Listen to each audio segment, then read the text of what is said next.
Good afternoon, everyone, and thank you for having me here. I'm Melanie, and I'm a 16-year-old Russian student at the American School of Milan. So, in the world of today, much of the food that is available to us is thrown away and wasted. But food is actually not as plentiful as we may think. Every day at my school, I see a large amount of food being wasted. Quite often, I see students take a tray with a much greater quantity of food that they can possibly eat at a time. So the uneaten excesses simply get thrown away. Seeing that so often frustrates me and encourages to think of what can be done to minimize such waste of food. Because if we go on wasting so much, chances are that one day the food that is plentiful now will become scarce. And from here comes an important question. How can we ensure a sustainable future of food for both our own generation and generations to come? Answering this question now is essential if we want a future in which food will be just as abundant as it is now. One of the reasons why so much food now is wasted is people's purchasing preferences. We want beautiful food and often buy too much, and then cannot consume all of that food before its shelf life elapses. I believe that a solution to this problem could be a new food packaging technology, which would allow food to stay fresh longer. And if food can stay fresh longer, then people would probably consume more of what they buy and throw away less, thus reducing the amount of food waste. Or if on the community level we cannot reduce the amount of food we throw away, then we should at least be working on better composting strategies or ways of converting food waste into a green, usable fertilizer which can be used on farms. Italy does this quite well, but I feel like more countries should be giving food waste a new life as fertilizer, which can help grow even more food. I really hope that these innovations take place in the nearest future and ensure a sustainable future of food for all of us. Thank you for beginning this work and inspiring my generation to continue it.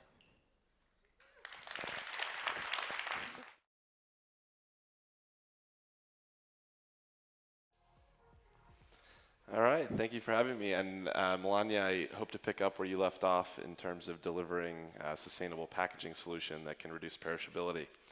I'm going to tell you a little bit more about our company today, and in particular how we're tackling the food waste and food loss issue.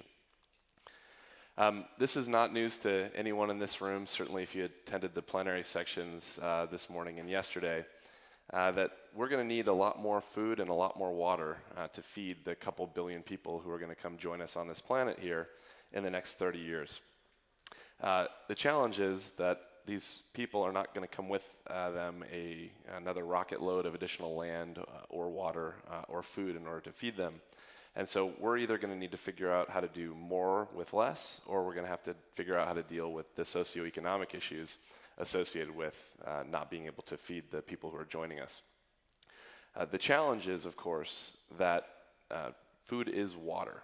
I often talk about a tomato as being the most expensive water bottle on the planet, something like 70% water and maybe 30% something else. And so in order to grow this food, which we're using to feed the population today, we're utilizing a majority of our fresh water. And on top of this, it's not just our fresh water that we're using in order to grow all of this food. About a third of our overall energy production on this planet is required to support our current agricultural practices. And with that, we're requiring about a quarter of our overall greenhouse gas emission as a result of agricultural production methods that we use today. On top of all this, in order to support today's population, we're adding about 5 billion pounds of pesticides to our soils every single year in order to support the world's populations. And although every best effort is made in order to minimize the negative externalities associated with these chemicals, which allow us to improve yields and reduce perishability in some instances, unfortunately, we normally don't learn about the negative repercussions from the use of these materials until 20 years down the road when some of the facts come to light around impacts that these materials, unintended impacts that these materials have in our natural ecosystems. And then here's the kicker.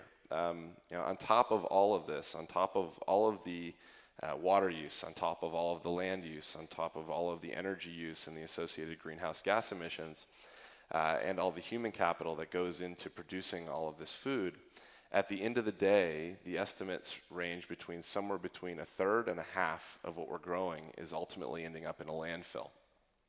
So we took a look at this and tried to take this a step further and say, okay, well, if the estimates are that somewhere between a third and a half of our produce is ending up in a landfill, when are these losses accruing throughout the supply chain? And if you dig into this, it turns out that a significant but relatively marginal contribution to our overall food losses are occurring during transportation and distribution of fresh produce. A much more significant fraction, by a factor of about 3 or 4, these losses is happening during the merchandising phase of the produce when the produce is sitting on a retail shelf. And then the most significant fraction is actually occurring in the home. And if you dig into this further and look, there's a pretty compelling explanation for why these losses build as you get closer and closer to us at home with the produce. And that is that we've come up with really wonderful technologies for being able to store produce. And what I mean by that is you see trucks driving around, you see refrigerated reefer containers moving produce all around the planet. And the technology that we've developed is basically a combination of refrigeration and high humidity storage. So when we put produce basically in a cold, wet box, we're able to slow down the rate the clock is ticking for that produce by about a factor of 4 or 5. The challenge is that those optimal storage conditions for the fresh produce are directly at odds with the optimal merchandising conditions for that produce. Optimal storage and transport conditions being a cold, wet box, optimal merchandising conditions being a well-lit, comfortable ambient store environment where people are encouraged to interact with, to look at, to feel the produce before they make their selections. And so up till now, the technological innovations that we've had available to us have largely focused on the transportation and storage of fresh produce. And so, considering all of the resources that go into food production and then the tragedy of the waste that we're observing in the food supply chain today, we got together a group of scientists and engineers to ask the question, is there a better way to solve this problem? How has nature been solving this problem for so long? Of course, nature doesn't grow refrigerated trees, so it must have some sort of mechanism that it's using to preserve produce when it's in the natural ecosystem. And the answer we came to is the following. When plants evolved out of water and onto land, the evolutionary adaptation which allowed them to do so was the formation of this thin polymeric barrier around the outside of the produce. That formation of that barrier allowed plants which were normally in a very water-rich environment, being underwater, to, when they moved onto land and had the development of this thin barrier, allow them to better resist the desiccative stresses in the atmospheric conditions. And this evolutionary adaptation has been so important that it's been evolutionarily conserved between species, meaning every surface of a plant which grows above the surface of the earth is covered by this thin polymeric barrier, which means that the molecules which plants need in order to defend themselves from the natural ecosystem exist in every plant surface on this planet. So what we do at Appeal is we find and we isolate these molecules. Again, they exist in every surface of a plant which is found above the surface of the earth. We isolate these molecules and we create powder-based formulations which we use to apply to the surface of fresh produce in order to double, triple, or even quadruple the shelf life of that produce. Because of the materials that we use, the materials are generally regarded as safe in the United States, allowed for use on organic produce. Because we're able to use this passive mechanism in order to preserve the produce, we can reduce reliance on certain chemical tricks that we use today. And because this mechanism is general, it works on every different kind of fresh produce.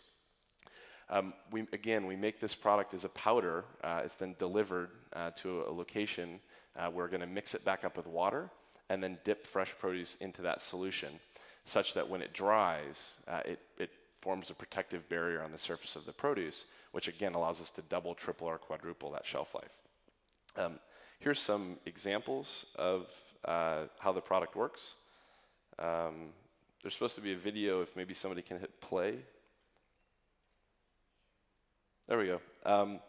So on the left you see produce without a peel. On the right you see produce with a peel. This was an organic apple variety that had a short shelf life. We were able to get about 30 days of shelf life with our product. We've done quite a bit of work on leafy greens, largely because we think there's a huge opportunity to reduce the amount of packaging in meal delivery kit type solutions.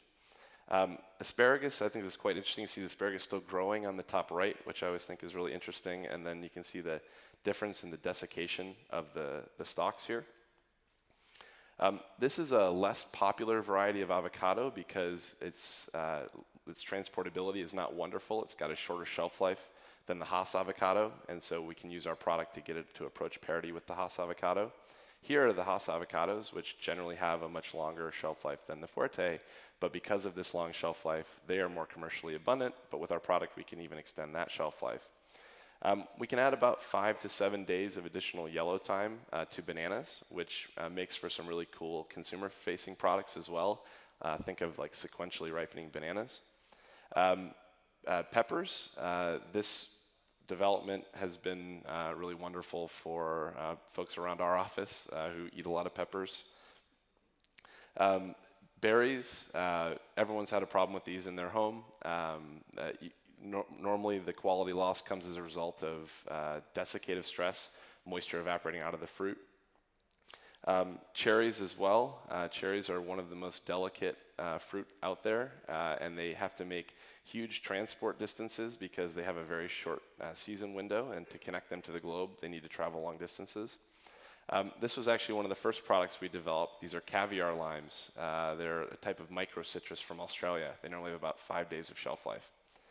Our product for green beans is extremely visual because such a high surface area on the green beans, they lose moisture extremely rapidly. Our product maintains that moisture. Peppers as well. Again, you see the desiccation is accompanied by the discoloration, and our product is doing here is reducing the rate of desiccation and the rate of oxidation. Kumquat's another type of microcitrus which is grown locally to us but has limited distribution radius because of the perishability. I love the citrus example of our product. The name and inspiration for the company name Appeal comes from the idea that fruit with a peel has a 5 times longer shelf life than fruit without a peel. Sweet limes as well, we can accomplish about 4x extension in the shelf life of sweet limes, which allows us to do things like completely replace refrigeration in some supply chains. This was a product for mangoes that we developed with the Rockefeller Foundation in Nairobi, Kenya, where we developed a product to add about 7 days of additional shelf life to a mango, even without refrigeration. Radishes and root vegetables as well. Again, it's all about maintaining the moisture content inside of that fruit or vegetable and reducing the oxidative stress. And then berries. These are extremely visual as well because once you lose about 5% of the mass of a berry, you open up these little surface fissures, and then those become areas of ingress for bacteria and fungi. Tomatoes can suffer from chilling injury if you get them too cold, so our product's a way to extend the shelf life of a tomato without risking the chilling injury to that fruit. Keep going here. So again, how do we do this? Well, plants are doing this naturally all the time. They need to insulate themselves from atmospheric conditions. And so what we're doing is we're taking those molecules from the plant which are being used in order to defend the living plant from external stresses. We're isolating them and we're turning them into formulations which we then ship back to where we'd like to use them, where they're then applied to the surface of the fresh produce. And what happens is, most people don't think about this, but once you pick a piece of produce, it's still a living, breathing thing. And so by precisely controlling the composition of these barriers and precisely selecting these materials, when we apply them to the surface of the produce, we're able to slow down the rate that the produce loses moisture and the rate that it loses CO2 relative to the rate that oxygen gets in. And by doing that, as the fruit continues to breathe and respire as it travels throughout the supply chain, we're able to build up this optimized little microclimate inside each individual piece of produce. And the result is that you don't just get the benefits of extended shelf life during transportation and storage, but those benefits translate during the merchandising phase of the produce, then ultimately to home, to our counters when we bring it home. So we're so excited about this because of the fact that this can benefit every player in the supply chain, whether it's a producer being able to optimize their harvest decision around picking the fruit close to peak maturity so that they're able to optimize the nutritional and flavor profile of that produce, or whether it's for distributors being able to distribute produce to new markets where they didn't previously have access, whether this is a grower in Peru that would like to reach mainland China, or a smallholder farmer that's normally only able to sell their mangoes in a local community now being able to sell them in the city center. At retail, being able to reduce shrink on our shelves means that we'll be able to both have more higher quality produce in the stores with greater biodiversity, with better flavor and taste and nutritional characteristics. And then ultimately the largest benefactors are us, who will be able to bring home a piece of produce that we know will last twice as long in our home, have better flavor and nutritional characteristics because we've better insulated that produce from atmospheric conditions. Practically speaking, technically our product does not make the produce any better than it started. So we slow that process down, and so we like to treat the produce as close as possible after the produce has been harvested. And by doing that, we can maximize the overall impact that this technology can deliver. As far as rollout is concerned, in 2018, we're focused in the United States. We have regulatory approval in the United States, Mexico, Peru, Chile, Japan, and then as of very recently, so recently this has not been updated, China. And then we're pending soon to find out whether we'll be allowed to introduce the product into the European Union.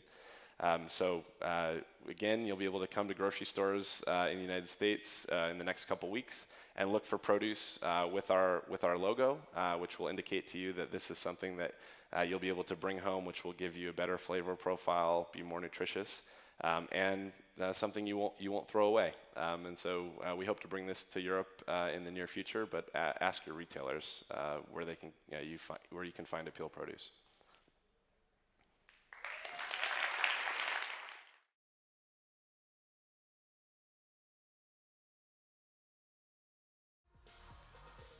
I'm excited to now shift our attention from produce and retail to another part of the food waste challenge, which is food waste which occurs in food service and restaurant environments. And specifically, I'm looking forward to telling you about the work that we're doing at LeanPath to prevent that wasted food.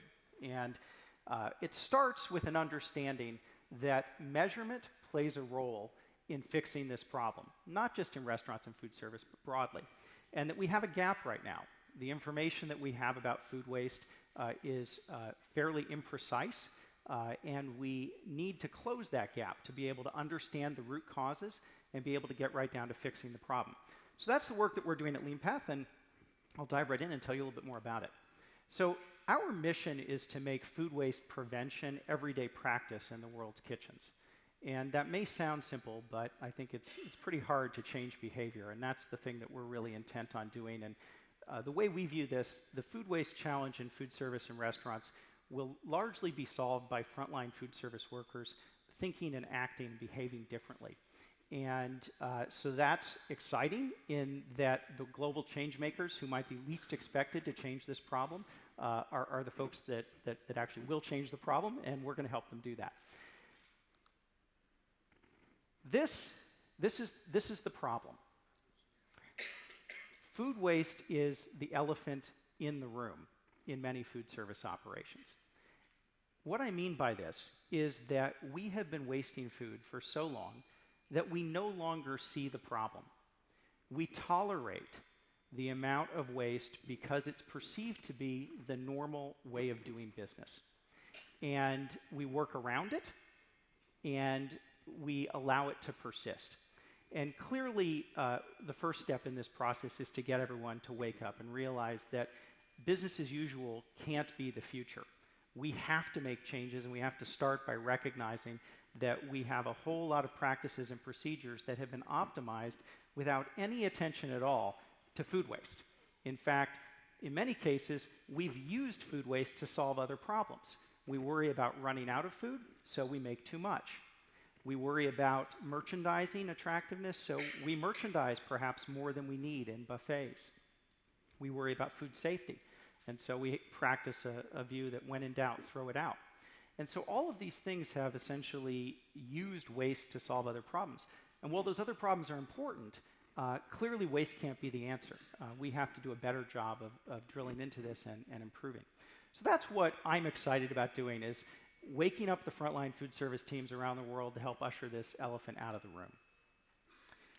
Now, prevention.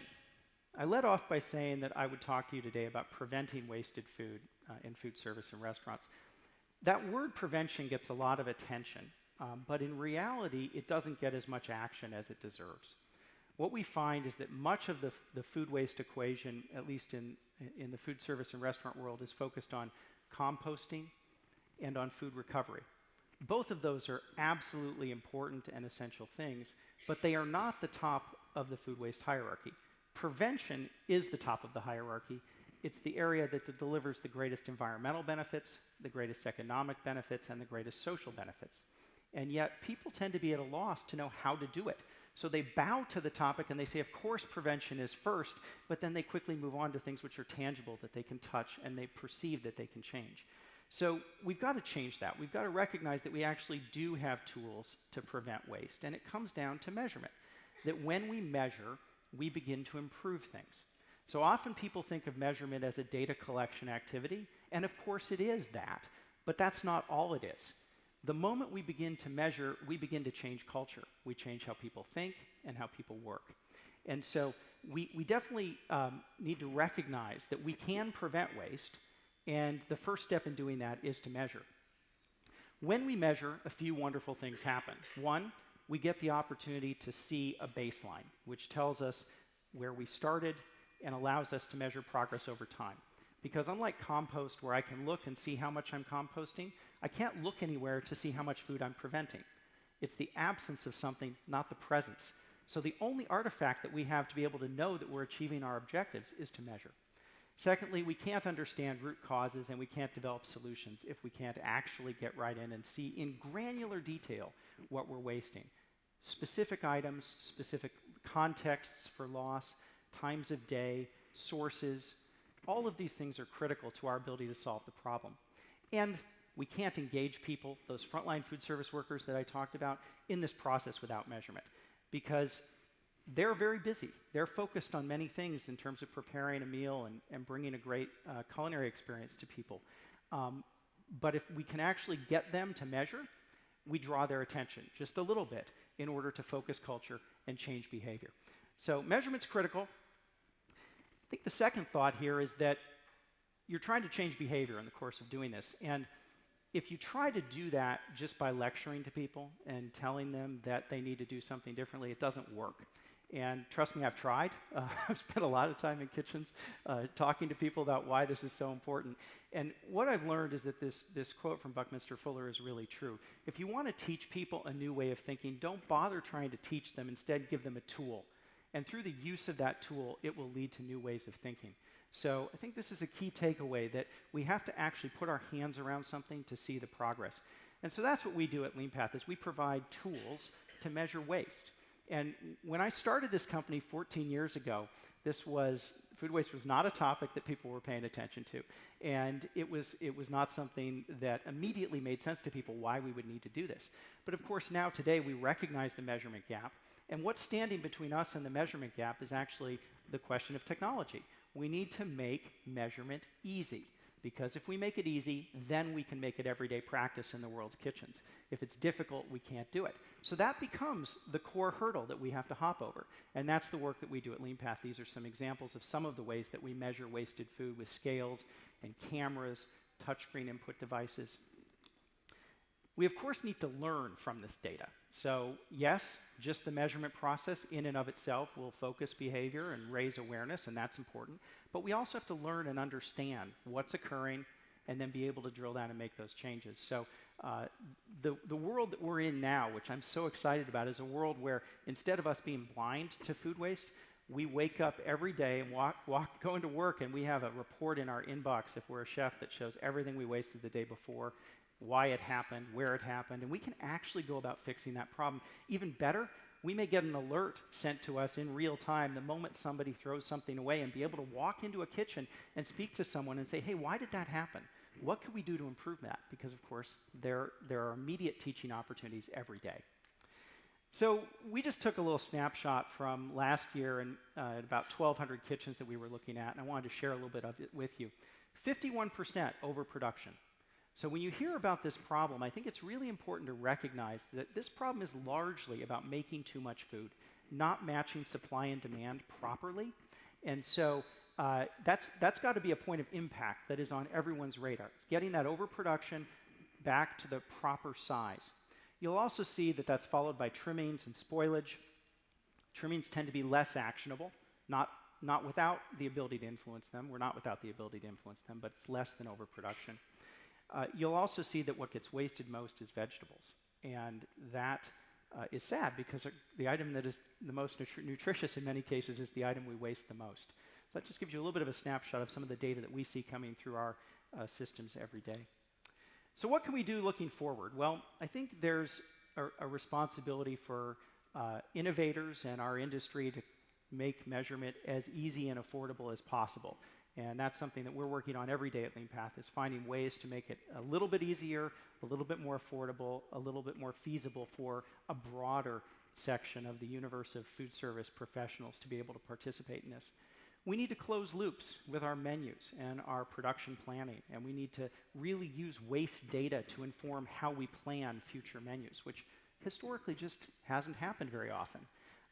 We need to reinforce the right behaviors, the right food prep behaviors, knife skills, and compliance in production with the plans that we've made. And we need to engage consumers at a post-consumer level in this process, because they don't get a pass. We need to look at rules and standard operating procedures we've created that have created structural waste. Things like the last customer must see what the first customer saw when they came into an operation. We can change that. We need to look at which concepts produce less waste, like, for example, looking at buffets versus pre-plated service. And we need to connect all this back to SDG 12.3 and the global effort to reduce food waste. By doing all this, we've been able to save about 9 million kilos of food waste in the last few years, and we're super proud of that. And I hope what you'll take away from this today is that we'd like you to join us in this journey. This is work that we all have to be doing. We need to be raising awareness around this topic, and it's definitely a solvable problem. Thank you.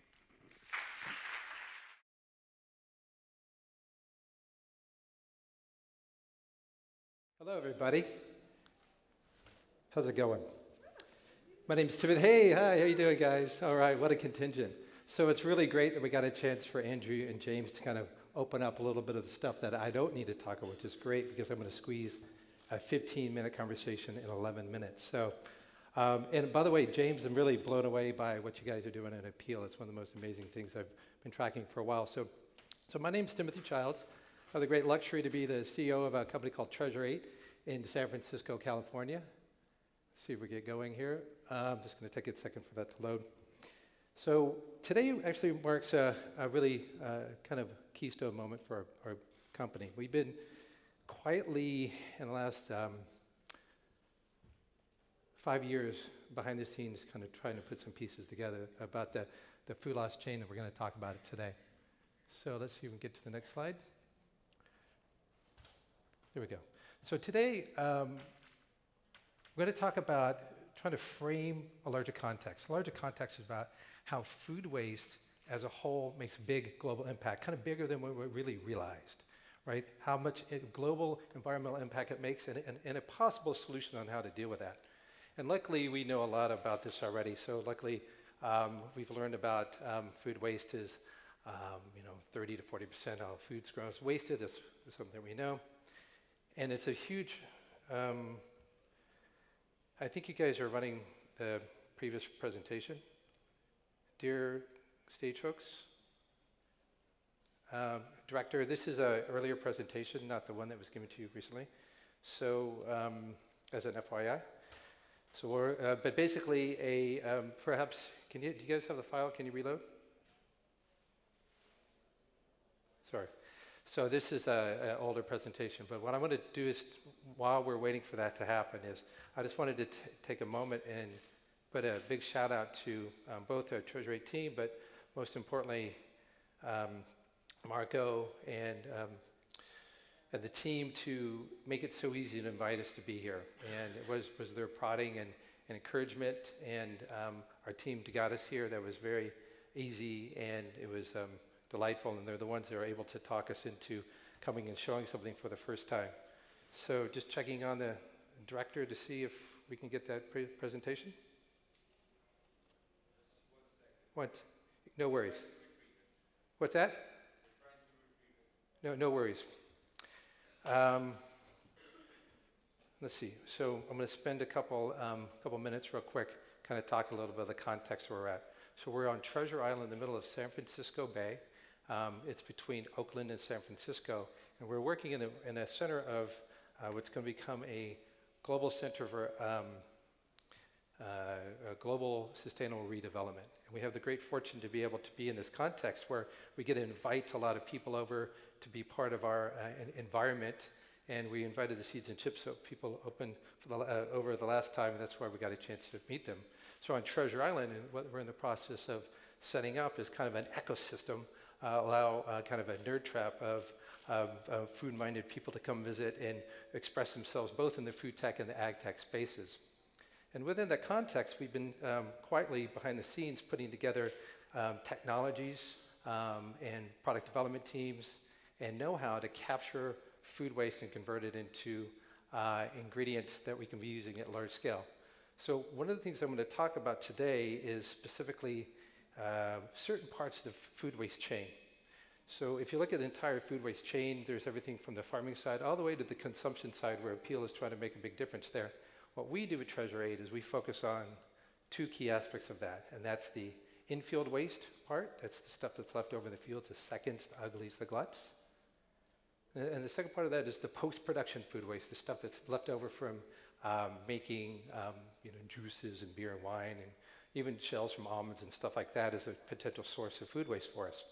So the rest of the chain is distribution stuff that we're talking about. But the reason we focus on those areas is because what we're trying to do is make an impact on a very, very large scale. In order to address some of these issues that I'm going to bring up in just a minute, thank you, that I'm going to bring up in a few seconds right now, is the reason we do that is we focus on where we can get reliable supplies of food waste, right? So we can get traceable, reliable, regular amounts of waste and be able to convert that into high quality, safe ingredients. So as we know this, thanks guys, as we know the big numbers around 990, what? Oh, you guys, you took it over. Okay, well, Marco, okay, since water first, so we're going to talk about how water has an impact on food waste. So as you guys know that 70% of agriculture consumes water, and as we know, lots of waste is happening, but the numbers, do you guys realize the numbers of water is wasted in just food waste alone? That's 45 trillion gallons. That's crazy, right? It's just one of those crazy numbers that you realize. But what does that mean in reference to where we're at, right? So that means, what is that, 30 trillion pots of pasta that would be missing, right? So that's assuming 1.5 gallons per bot. So, yeah, the source is your Italian. No, okay, cool. Back to the serious stuff. So food waste, as we know, as we've heard a little bit about, did anybody know it's the #1 fill of landfills? You familiar with that? Okay, that's a big one of those shockers, right? As well as food waste is actually the third largest producer of methane behind China and the United States. As we know that methane depends on which study you're using, is much more damaging for the planet with global rising than CO2. And this is I'm going to try to make a connection here today that most people don't talk about food waste, right? The connection between food waste and what? Global change with the wrong fonts. Global warming raises global climate change, and what's the next thing that happens here? Does anybody know? Rising food prices. Easy, right? Sad, but easy. But what is the first thing that happens there? I'm going to ask you a quiz question in just a second.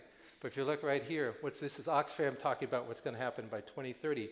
The base price of regular crops, wheat, rice, maize, is going to go up considerably. And what's the one thing that happens when food prices go up? Does anybody know?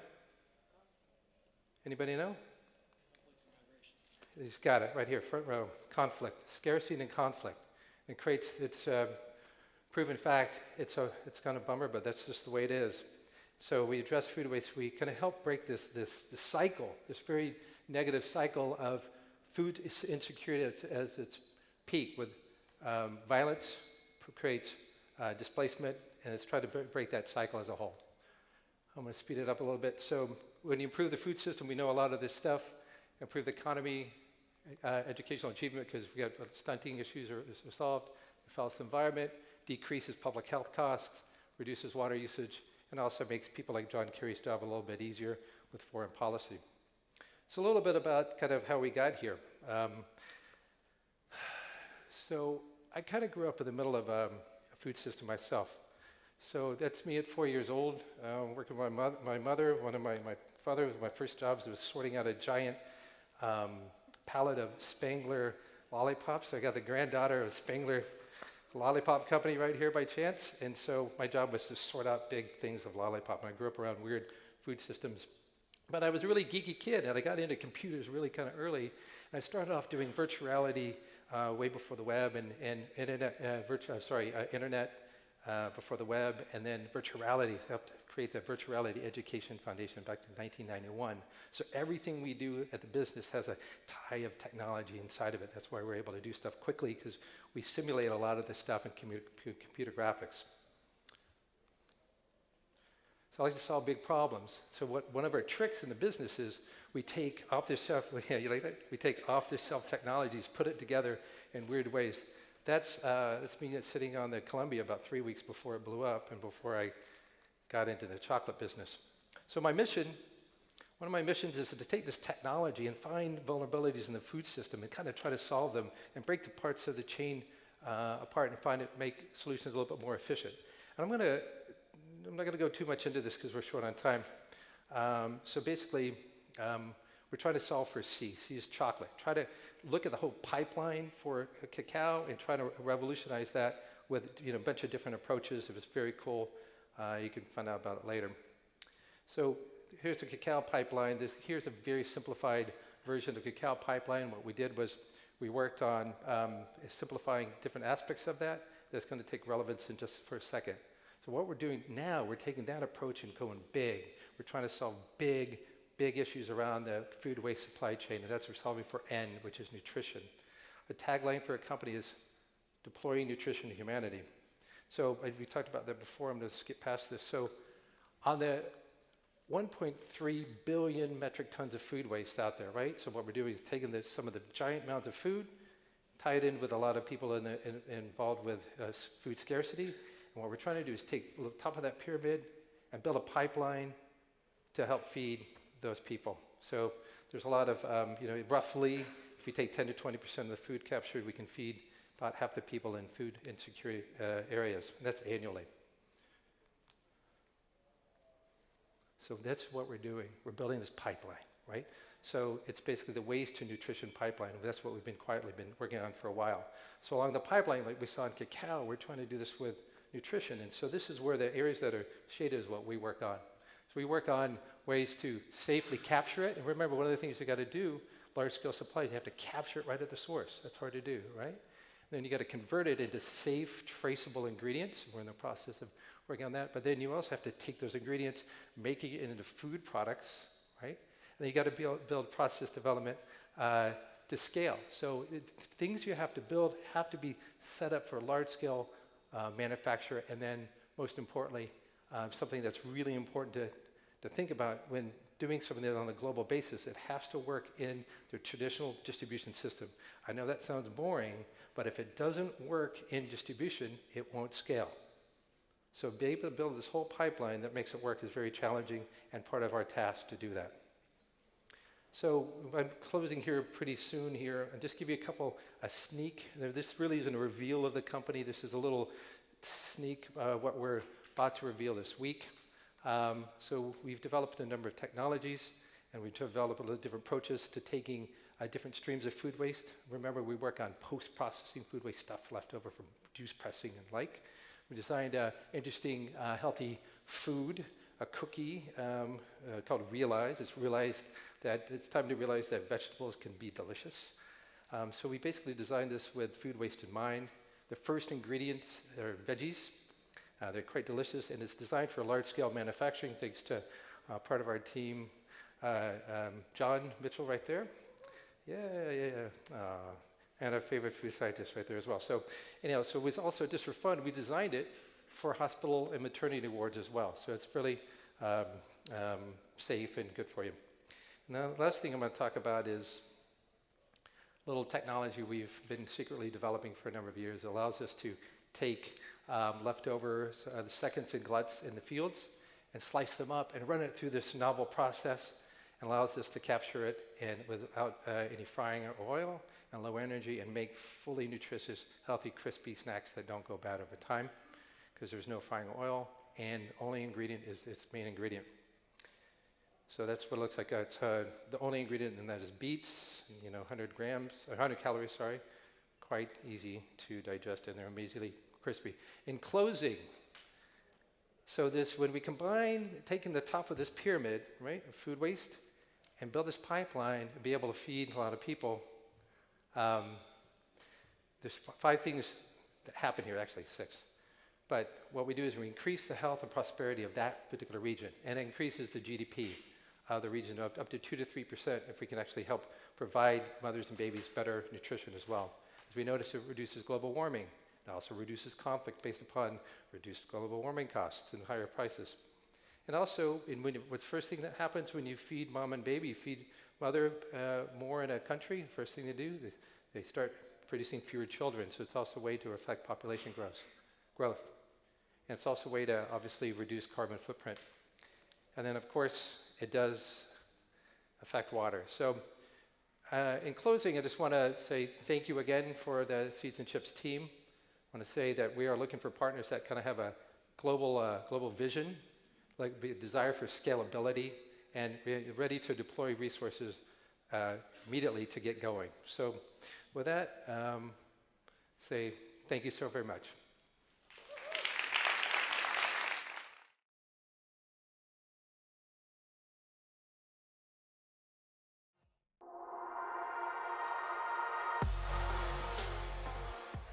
Good afternoon, and thank you very much for the invitation. I'm very glad to be here today with you to tell you our story of challenge against food waste.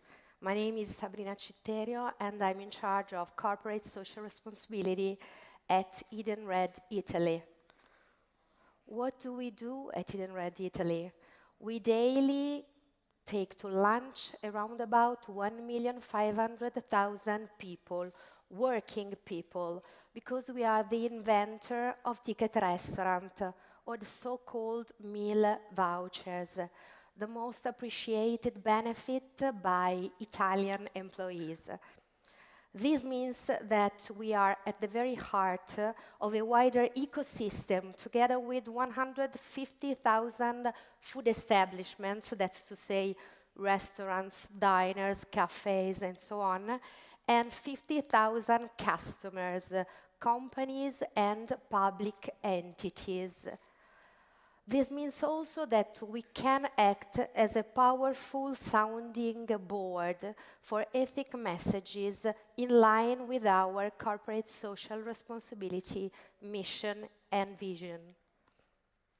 In fact, since nutrition is strictly related to lunch break, our main CSR commitments are promotion of healthy and sustainable eating habits at lunchtime.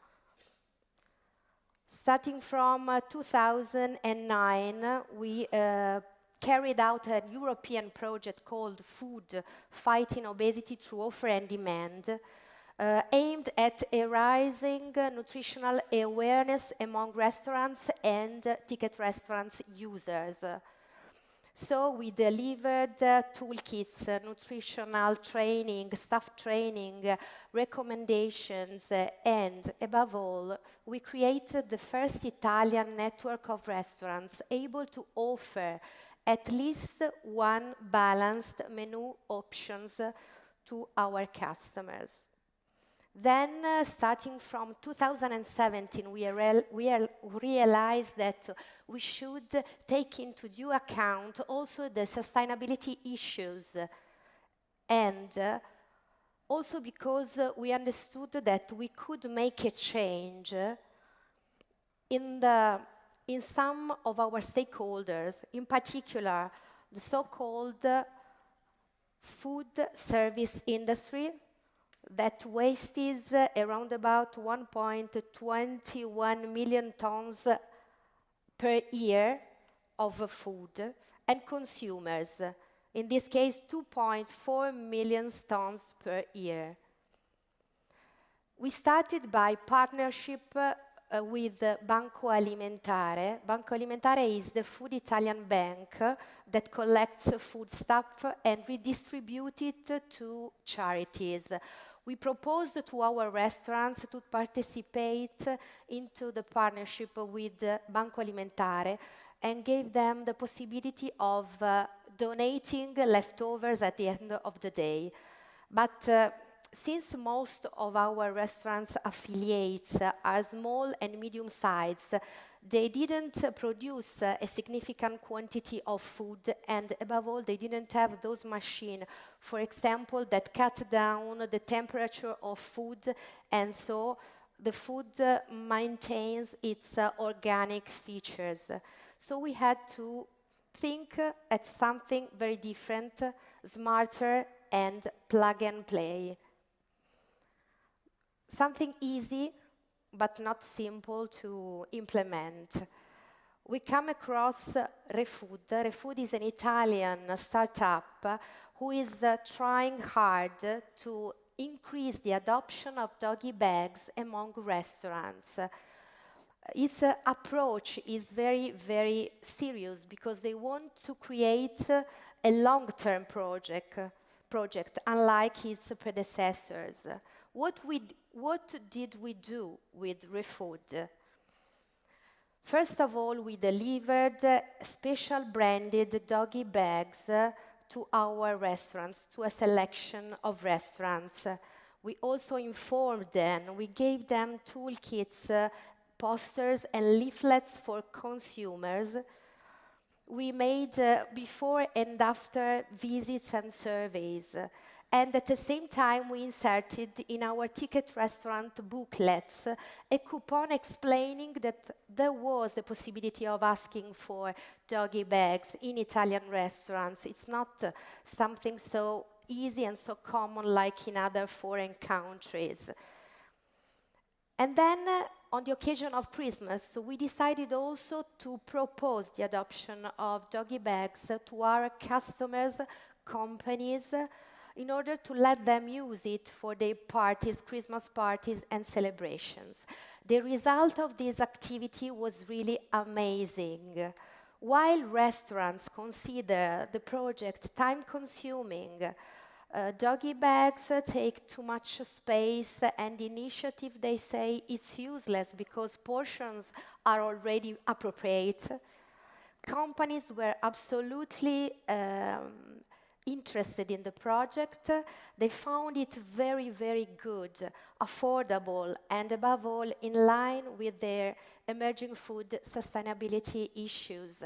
And at the same time, employees were very much interested and engaged in this new wave of approaching also those particular occasions together with their own colleagues. So what we figured out was that we didn't have to start with restaurants, but with companies, because employees working in those companies were absolutely eager to take part to such an initiative, and they could make the difference, like a sort of virtuous domino effect on restaurants. So, Our experience is quite simple, but it's not easy. Our project is the first one to be and to have a long-term approach and perspective. It puts together an Italian startup with a multinational company, and above all, it creates a virtuous magic circle with a huge number of stakeholders. So if you want to take part to this partnership, we are really very ready to start also collaborating with you. Thank you very much.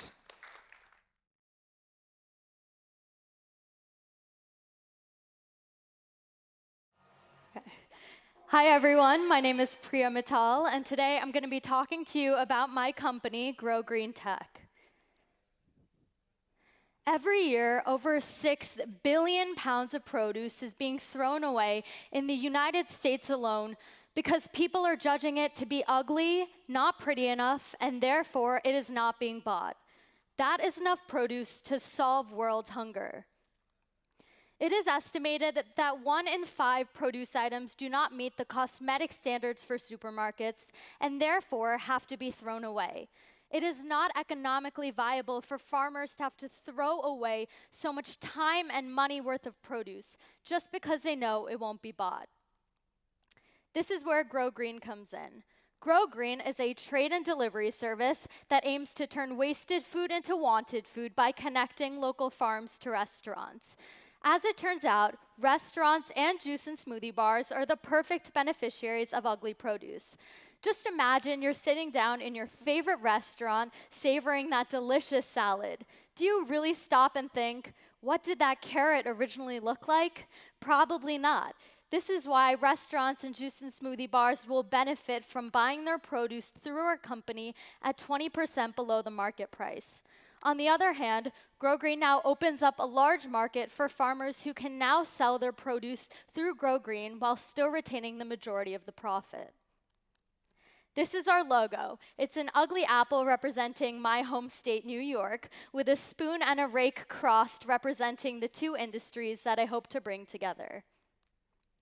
Okay, so Grow Green is an iOS application, and this is a prototype of the app. So it operates under 2 platforms, the restaurant platform and the farm platform. When a restaurant logs in, they will first be able to place an order by selecting the produce they want, the farm they want to buy from, the quantity, and then finally pay through the app.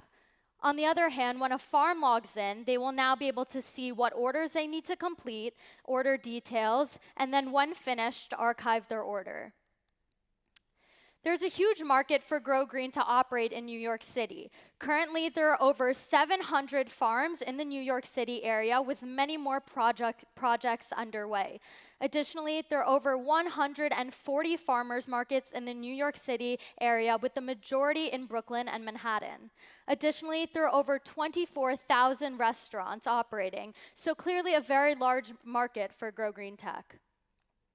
So in terms of deliveries, Grow Green Tech is also a trade and delivery system. So once farmers bring their produce to centralized farmers markets they sell at, we deliver these produce items from the farmers markets to the restaurants. Keeping in our line of, with our mission of being sustainable and eco-friendly, we will use cargo bikes to outsource all our deliveries. So we're really into the whole mission of being as eco-friendly as possible. So I coded Grow Green myself using the programming language Swift and Xcode. The external server Firebase was used to handle user authentication, and Firebase's database was used to store orders in real time. Additionally, the Stripe API was used for in-app payment. Now in regards to business, Grow Green's primary source of revenue comes from a 40% commission on all sales. While this might seem like a high dividend, Grow Green focuses on produce that most likely would be thrown away, while farmers are still being able to maintain the majority of the profit. Additionally, restaurants will pay a delivery fee that is 7.5% of the order total. So there's a huge global market for Grow Green tech, and I would like you all to meet Pablo Diaz. He is a tomato farmer from Portugal, and 25% of his 2,000 pounds of tomatoes gets thrown away because it does not meet the aesthetic quality of Sone, one of Portugal's largest supermarket companies. So just take a moment and think about how much money and produce Pablo could save if he had Grow Green. This is why we really hope to expand our services to other US cities as well as a global market in the future. So all around the world, as you can see here, the movement has started. So Grow Green Tech is a very timely app and company that can be used by communities everywhere. So just to wrap it up, I would like to again state why Grow Green is so essential. The model that you see here is based on revenue per $1,000. Without Grow Green, farmers would be making no money. This is because the majority of the produce that they're harvesting right now is quote unquote ugly, and so they have to throw it away with no economic value to it. However, with our service, they would be able to make $60. On the other hand, right now, restaurants are paying $100 for produce that is perfect. No dents, no bulges, anything like that. However, with our service, they would be paying only $80 for the same quality of produce. Produce that is still healthy, yet produce that just looks a little bit different. So please join me and Grow Green Tech in feeding on this movement. Let's turn wasted food into wanted food together. Thank you.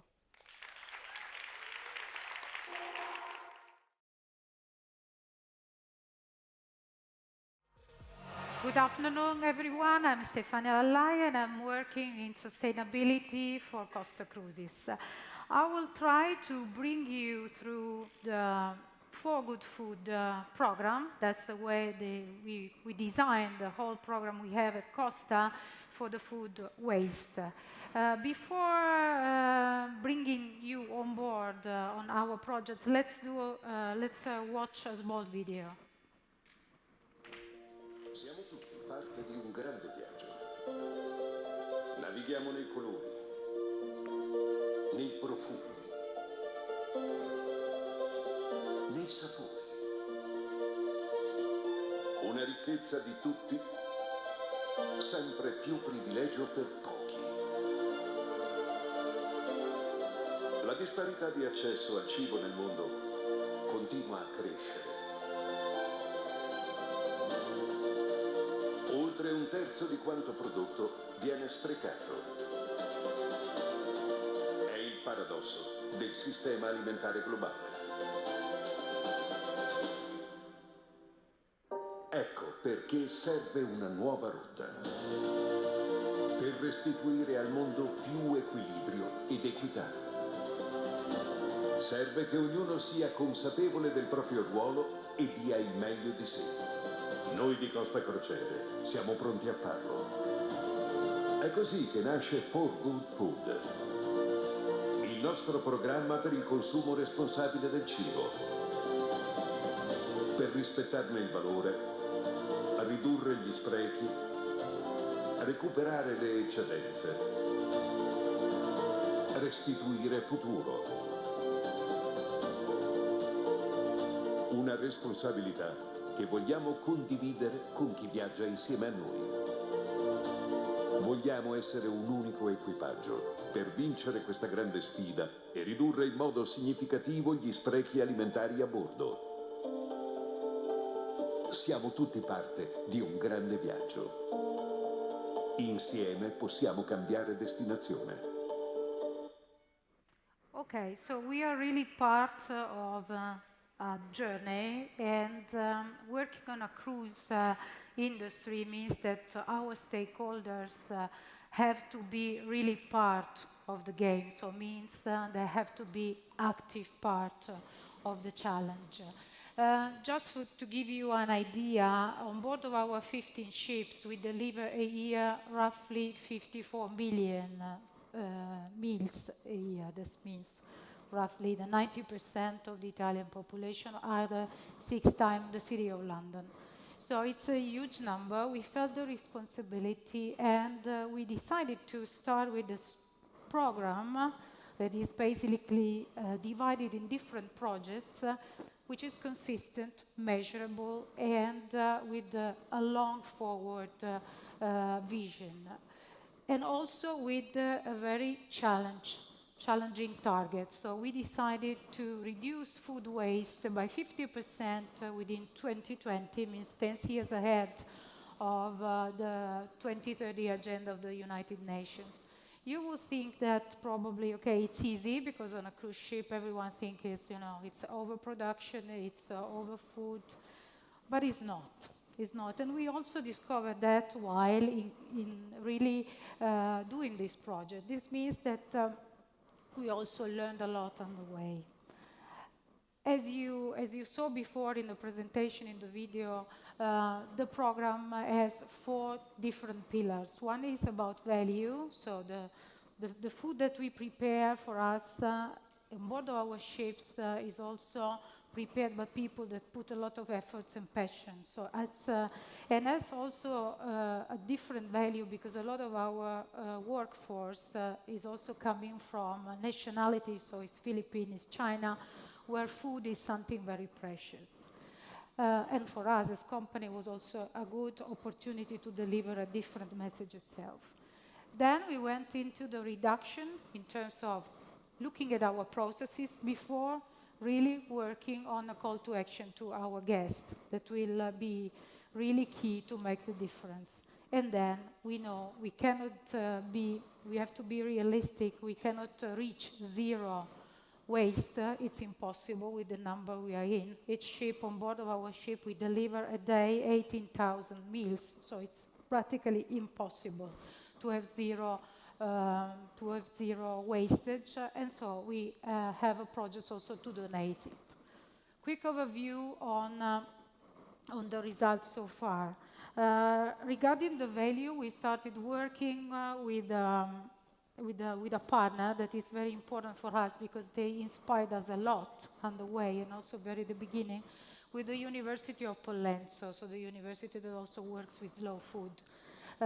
They engaged us in a big challenge in reviewing all the food experience we had on board, thinking about seasonality of food and thinking about food proximity. Our 15 ships are all over the world, so for us it's always summer, for us it's always spring. So designing the menus at the quarter level with a forecast of 18 months in terms of procurement is quite a pretty challenge in itself. So we changed it radically, and we also improved the variety and the mix of protein and changed a lot the experience. This might seem something that is like, an easy game. It's not. Also because we have to think that we deliver a food experience that is very crucial in the cruise industry. So it's part of the experience in itself. Then we looked into the processes and thanks to another partner, so the For Good program is a story also of a strong partnerships, because at the real beginning we thought it was important for us to have strong partners. We couldn't do that alone by ourselves. That was almost impossible. And thanks to WeKnow, we start really looking into the program and the processes of production, and thanks to all the knowledge they have, we put in place a measurement, and after the measurement also the process of continuous improvement in really streamlining our processes. We have started a rollout last year, and we will complete that end of the first semester, so end of June this year. But then we also were, a little bit challenged internally in terms of really engaging our guests. Was not an easy task for a sustainability director going into the marketing department and asking them to start looking at customers as citizens.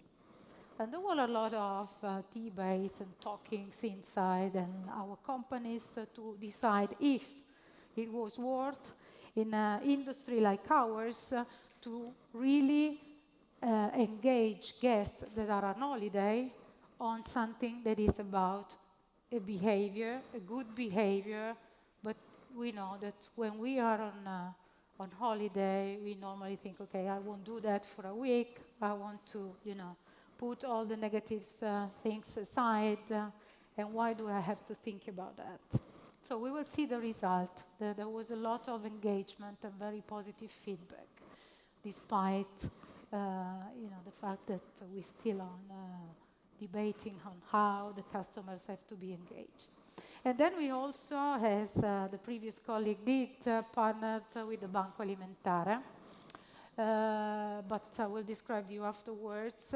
This for us was only possible thanks to the Legge Gadda, because our sector is disciplined by IMO, so it was not easy. So we were the first one and still the unique player in the industry. So the process and the reviewing of the preparation was like the colleague before described. So it's about having wages in our kitchen, starting categorize the wastage, and really receiving the instant feedback. So to arrange, adjust, and improve thanks to the daily and weekly analyze of the trends that we have on board. Bearing in mind that anything that is done at a ship level is done in a closed system and requires a lot of training of our crew. That's important. So this is the result of the Costa Diadema. So it's our flagship vessel. We went as the first ship under the program of 6 months.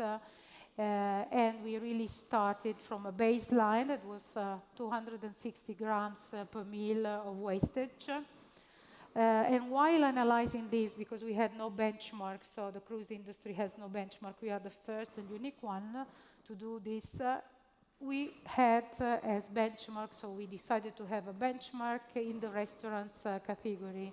And taking as a benchmark study the World Research Institute that has been done in the UK market, we discovered we were already pretty good. So despite the fact that everyone thinks that in the cruise industry there is overproduction, the 284 grams per meal in the restaurants was the baseline. And so for us it was 2016. And we ended up with 98.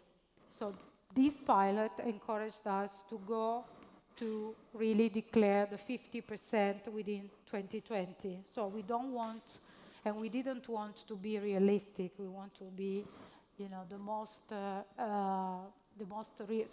most realistic as possible. You see that the largest improvement was done in the overproduction, because part of the challenge was also in the way we really forecast the production on board. You have to think that everything is done on board, so like bread, so it's kind of a self-done area in itself. But it was also very important to understand how, in terms of crew plate waste and passenger plate waste, we could reach with a simple call to action. That was pretty encouraging in itself. That's the reason why, while tasting the Taste on Waste campaign that we launched, bearing in mind that for the first time we wanted that Costa to start considering guests as citizens and having the privilege to have them on board for at least 7 days, we thought it was a good opportunity for us to really start evaluating what kind of behavior we could engage them on. And the call to action was done, first of all, in showing them that we as a company were already engaged on food wastage. So we reviewed our processes. And we said clear that we want them to taste our food on board, so to enjoy the food on board, not to be unhappy they are on holiday. But they ask them simply to be careful of putting on a plate what they are going to eat, nothing more, so to be a little bit more careful.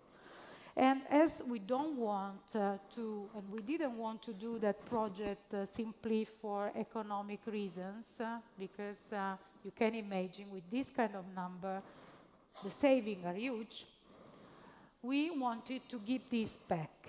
So as we can calculate, as you have seen, how much money derives from the behavior and the good behavior of our guests, we will be able to count at the end of the year how much money we can deliver to the Slow Food Foundation that is very engaged in protecting biodiversity, in helping farmers in Africa to really build their orchard in the most effective way. So we decided that it was worth and good for the project in itself to give back and to price the behavior of our guests, because our interest is to sensitize them, not to make money out of it. And as said before, we cannot reach the zero waste. It's not possible with the numbers of production we have on board. And so thanks to the GADA law that has been delivered, issued 2016 July, we started working on putting together all the stakeholders you see in this chart. It was not an easy game, because it was, first of all, the first time, because we have a strong regulation that is international, so it's the International Maritime Organization. And also because before this law, all the food waste has to be processed at sea. So quite complete different procedure. So we had to design a blueprint. We had to negotiate with the customs, with the sanitary and at the maritime level, with the ports, because once we disembark, we are not responsible anymore for anything. So it's the port and it's the port authority. And then also thanks to the Banco Alimentar that has a strong network, we had the possibility to guarantee that the process, so the responsibility of really delivering the food that is the so-called ready-to-eat food, so the food that has not been even given to our guests, but is kind of leftovers and is in the kitchen, is delivered to the community. So we are delivering, first of all, exceptional meal, and we are doing that in Savona and in Civitavecchia. We have in scope new ports, also at international level. Since now, we have delivered 24,000 portions in 9 months, so it's I think it's a good opportunities for these communities, but we are very happy. And for us, the message is the most important one is that we don't want to be alone in this journey. We would like other industries, so other players in this industry can follow us. Thanks a lot.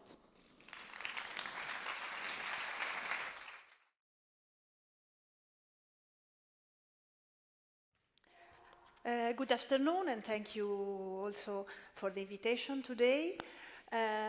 Let me introduce myself. I am Federica Zaccaria, and I work at the National Research Council, that is the public institution of research in Italy. I moved to a different topic with respect to the previous ones, as we are mainly involved in the reduction of food waste regarding to the food manufacturing and not the food consumption, and in particular in the valorization of agro-industrial residues. Actually, I work at the Institute of Molecular Science and Technology at CNR, and our research activity is mainly focused in the finding of technological solutions via chemical transformations of residues coming from food manufacturing. These within a biorefinery model and biomass utilization in order to prepare materials and chemicals starting from bioresidues and to find innovative processes for waste valorization. In order to give you an idea of our work, I just give you some example coming from two of our projects. The first one is Rice Res, a project based on rice waste biorefinery. And the second one, Circo, is a project based on the valorization of coffee roasting residues. Why rice? Of course, rice is one of the main cultivation all over the world. Its production is going to increase every year, and from FAO forecast also in 2018 is going to increase even more. And also, referring to the slogan of FAO of 2004, the International Year of Rice, Rice is Life, as it involves very different aspects of society and of the planet and environment, as rice involves culture, nutrition, and gender, regarding to people, but also environment, biodiversity, science, and livelihoods, post-harvest, and economics. Therefore, to improve the rice economy, it's a very important point, and it is possible to use two main strategies. The first one is an harvest improving strategies, of course, and the second one is the post-harvest manufacturing improving strategies. That means to do something including something in all the food supply chain, starting from threshing, milling, processing, transport, and so on. What we are going to studying is the processing wastes. As during rice manufacturing, a lot of wastes are produced, mainly straws, rice husk after hulling, and rice bran after milling. Very significant amounts of these wastes are produced, and with respect to other cereal wastes, the rice ones are quite different and not so easy to be valorized in terms of energy production, for example, due to the high quantity of silica contained. What we are planning to do is to take the most from these wastes and to turn a drawback into an up value. In particular, it is possible to use bran, extracting an oil that is not so easy to be used for food purposes, as it is a very high acidic oil. From the chemical point of view, it is a very interesting oil, and it can be used for different purposes. So we have studied the possibility to use it for the preparation of bioadhesives and also for the preparation of monoglycerides that can be used as emulsifiers in food and cosmetic formulations. Also, sterols and proteins that are even more precious compounds can be extracted from bran and used as food additives and taste enhancers, or also as functional foods.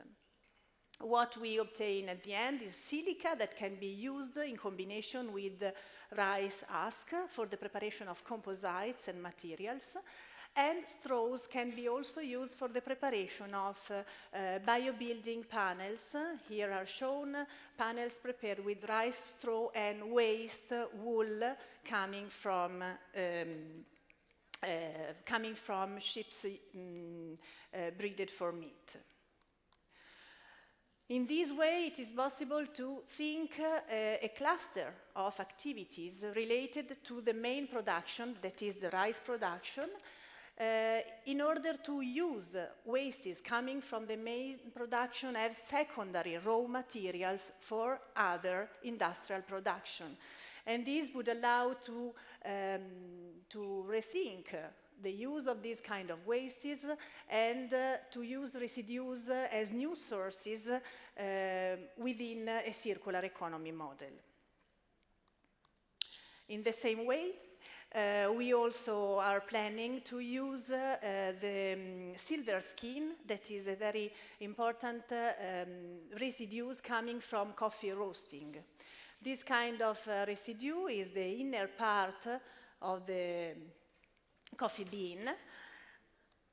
And it contains very interesting compounds, chemical compounds, polyphenols that can be extracted and used for cosmetics, as well as fats and waxes.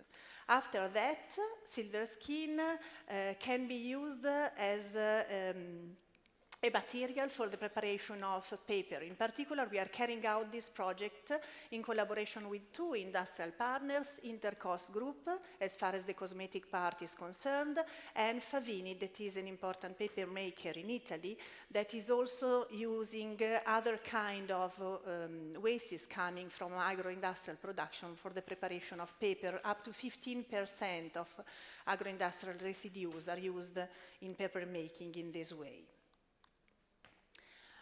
And also in this case, it is possible, therefore, to think about an industrial symbiosis model in which the residue of a main production is used for other industrial productions. The waste biorefinery, thought in this way, is therefore a model that can be applied to other food supply chains, for example, the dairy chain, the winemaking chain, and also tomato manufacturing, but also many others.